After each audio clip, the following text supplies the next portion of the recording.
여러분 안녕하세요. 매주 금요일 밤을 함께하는 글로벌 빅샷 박나연입니다. 누구보다 넓은 시야와 날카로운 집중 분석을 통해 여러분의 성공 투자를 책임질 글로벌 투자 전략가 최성민 대표님과 함께합니다. 대표님 안녕하세요. 네, 안녕하세요. 네, 반갑습니다. 그럼 오늘도 먼저 시장 분위기부터 살펴보겠습니다. 요즘 코스피 흐름이 정말 또 강합니다. 외국인은 연일 순매도에 나서고 있는데도 개인과 기관이 또 이를 받아내면서 지수는 오히려 더 고점을 높이는 모습인데 이렇게 좀 외국인 수급 이탈에도 불구하고 이렇게 지수가 버텨주는 흐름 어떻게 좀 바라보고 계신가요?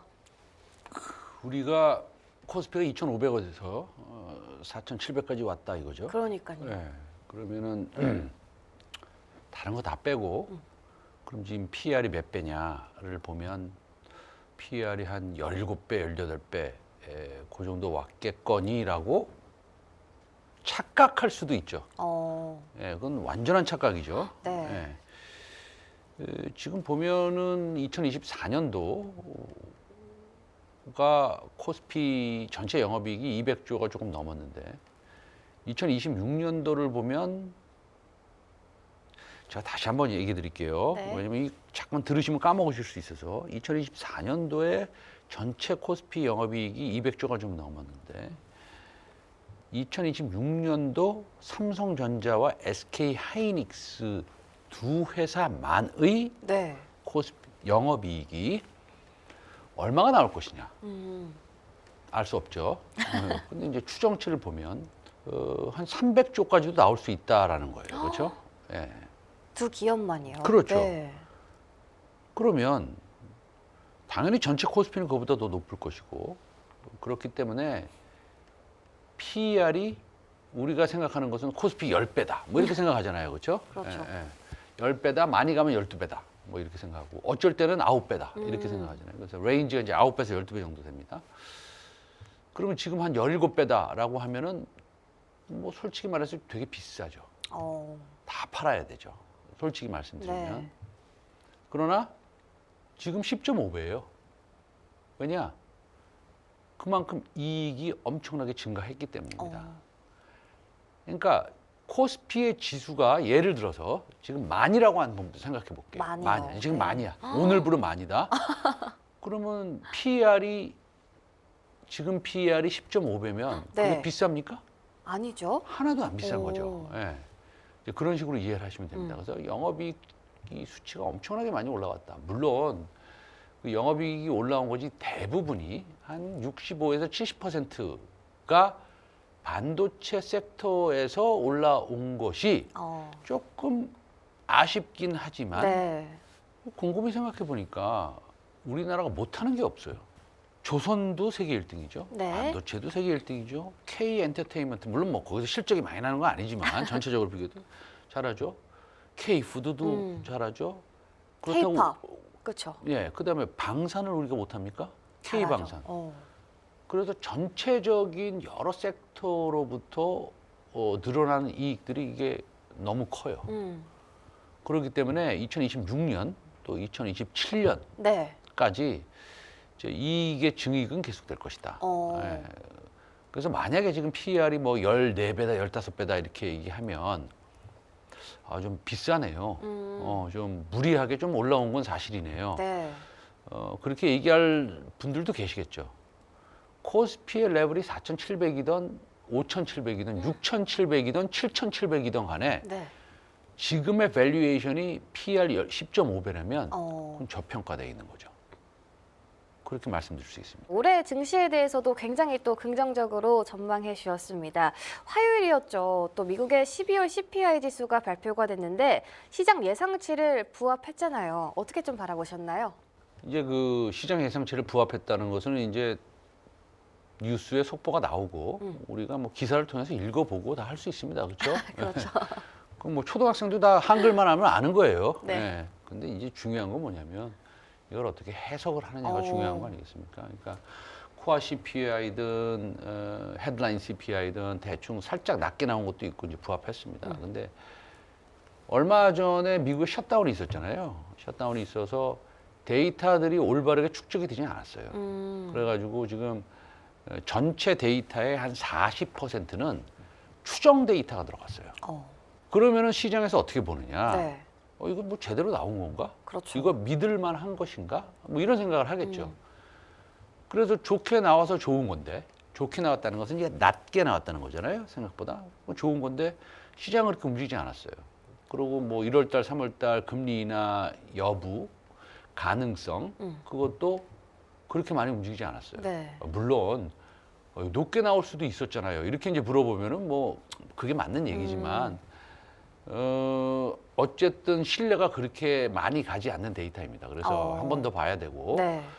또 CPI도 CPI지만 동시에 지금 미 트럼프 대통령이 파월 의장에 대한 뭐 고소고발건 비슷한 게 좀 있잖아요. 그렇죠. 예. 그리고 또 파월 의장도 또 뭐 발표문을 또 내고 이것은 내가 금리 인하를 하지 않기 때문에 이 정부에서 나를 괴롭히는 것이다. 뭐 이런 식으로 또 나는 공직자로서 최선을 다하고 있다. 예, 뭐 이렇게 얘기를 하고 있습니다. 근데 네. 어쨌든 간에 트럼프 대통령은 2026년 미국 금리가 1%대로 갔으면 좋겠다라는 것을 지속적으로 피력하고 있고 그러나 이렇게 연준의 독립성을 해치는 이런 발언들, 움직임, 네. 제롬 파월 의장에 대한 공격 이런 것들은 월스트리트의 CEO들, 소위 말해서 IB의 그 막강한 파워들이 그렇게 좋아하는 건 아니에요. 네, 그래서 어쨌든 금융 정책이라는 것은 독립성이 전문성이 필요하고 독립성이 있어야 되는 거죠. 사실은 많은 분들이 뭐 트럼프 대통령을 존경하는 분들도 많으시겠지만 트럼프 대통령이 금융 전문가라고 인정하는 분은 그렇게 많지 않을 거예요. 그렇죠? 네. 부동산 전문가일 수는 있지만 그래서 어쨌든 너무 많이 흔들지 않았으면 좋겠다. 저도 뭐 금리가 1%로 가가지고 코스피 특히 코스닥이 폭발적으로 상승해서 많은 사람들이 큰 수익을 단기적으로 얻는 것을 좋을 수도 있겠죠. 네. 너무 좋을 것 같아요. 그러나 그것은 제 말씀 잘 들으셔야 됩니다. 알겠습니다. 그러나 그것은 거위의 배를 가르는 격이다. 예, 거위가 계속 황금 알을 낳게 만들어야 되는 거지. 배를 갈라가지고 거기 뭐 알 한 두세 개 빼봤자 그건 굉장히 단기적인 그렇죠. 조치다. 예, 라는 말씀을 드리고 싶습니다. 예. 알겠습니다. 또 이렇게 글로벌 증시 환경에 대해서 살펴주셨는데 앞서 또 코스피 지수에 대한 이야기 해주셨잖아요. 현재 또 4,700포인트인데 그렇다면 올해 도대체 어디까지 좀 올라갈 수 있다고 예상을 하실까요? 그 예상 못하죠. 제가 뭐 그런 예상을 어떻게 합니까? 예. 예. 뭐. 살짝 해주신다면. 네. 아니 그러니까 제가 말씀드리는 것은 뭐냐면 지수라는 거 지금 지수 얘기하신 거죠? 그렇죠. 지수는 공식이죠.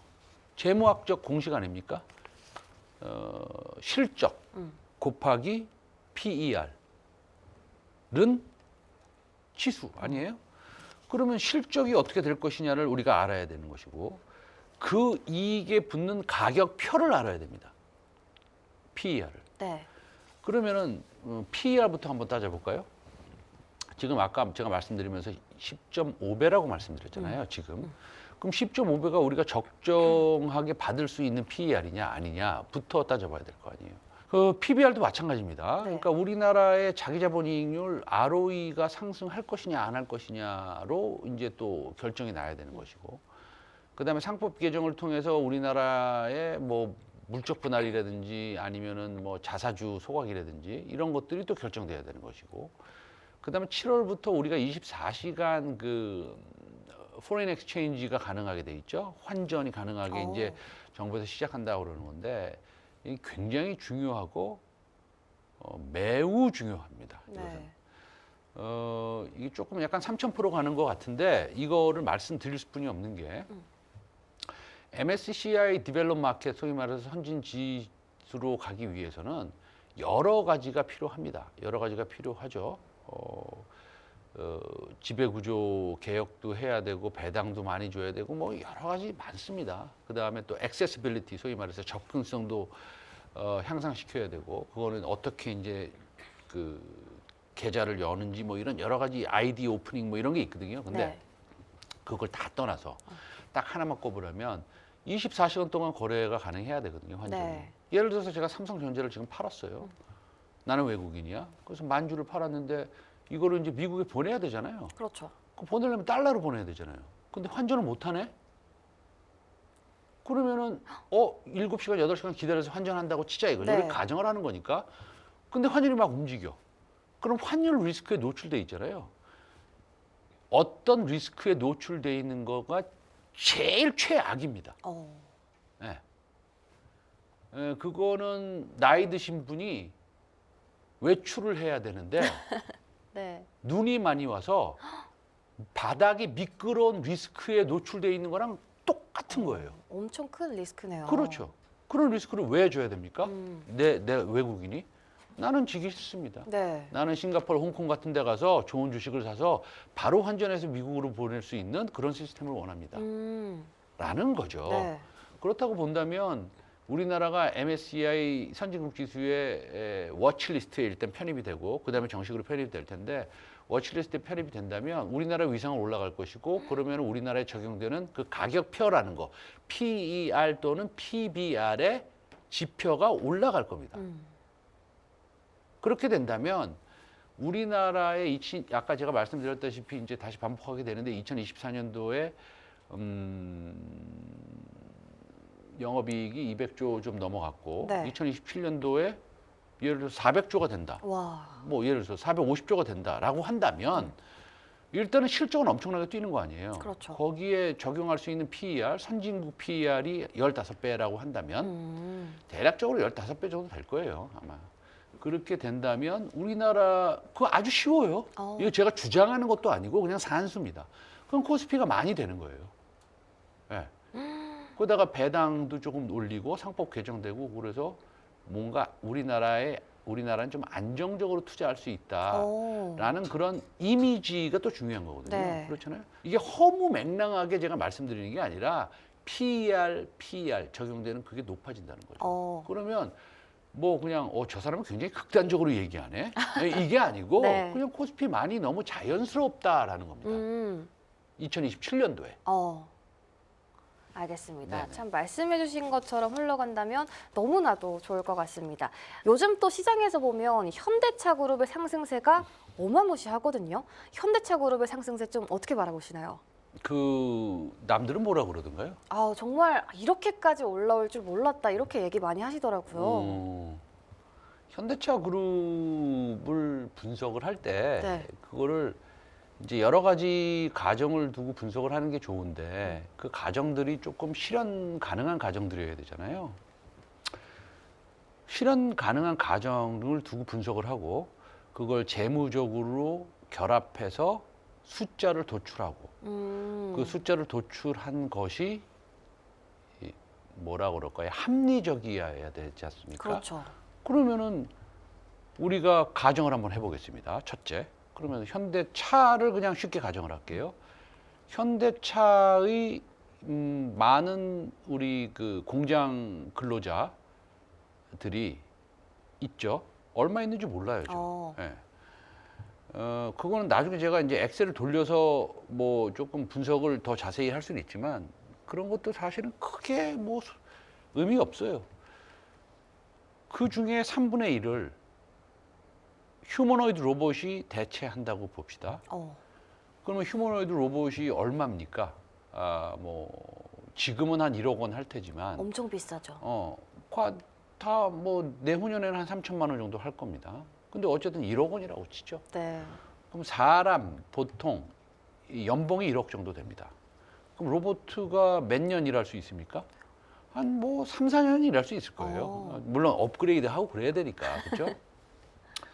그러면은 이 인건비가 얼마나 줄어듭니까? 굉장히 많이 줄어들겠죠. 그렇겠네요. 그러면 보세요. 그러면은 영업이익률이 얼마나 늘어납니까? 한 2, 3%는 늘 거예요. 그러면 ROE, 자기자본 이익률이 지금 8% 정도니까 그건 얼마나 늘어납니까? 그것도 2, 3% 늘어날 거예요. 그러면 재무학적으로 계산을 해보면 지금의 PBR이 0.7배 정도 받고 있어요. 올라서. 네.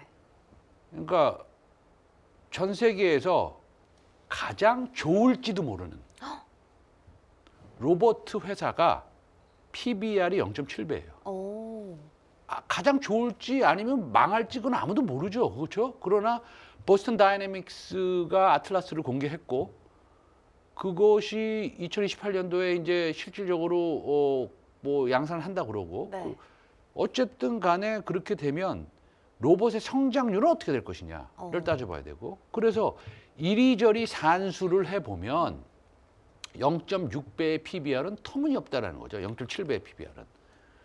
ROE가 2, 3%가 오르고 그다음에 그 자기 자본 비용이 이제 K2라는 게 있는데 그게 지금 역산하면 한 13% 나올 거예요. 그럼 말이 안 되는 거거든요. 그게 떨어지고 그러면 결론만 얘기하면 네. 현대차의 PBR은 1.5배가 돼도 무리가 없어요. 오. 그러면은 2배까지도 갈 수 있어요. 로봇이 잘 되고. 네. 그럼 어떻게 되느냐? 그냥 산수만 해보면 현대차가 주가가 100만 원 가는 게 이상한 게 아니에요. 네, 또 현대차 그룹의 성장성은 앞으로 더 무궁무진할 것이다 전망해 주셨습니다. 이렇게 최성민 대표님과 함께 주요 이슈 짚어봤습니다. 이제 또 많은 분들이 기다리셨던 시간이죠. 최성민 대표님이 직접 선별하신 유망주, 과연 어떤 종목일지 지금 바로 만나보겠습니다.